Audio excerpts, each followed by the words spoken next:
Comienza el partido en el West Park Stadium. Saca, pasa la línea de 40.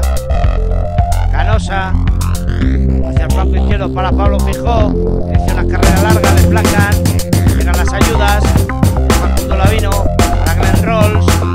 Vamos a ver la jugada por el flanco derecho ahora. Carlos Blanco. Julen Goya, que decide atacar por el flanco cerrado. El primer ensayo de España, extraordinario, a falta de 2 minutos y 5 segundos para que concluya el partido. Ha sido Julen Goya el que ha conseguido el ensayo para el conjunto español. Extraordinario, por el lado cerrado, cómo se levanta desabierta.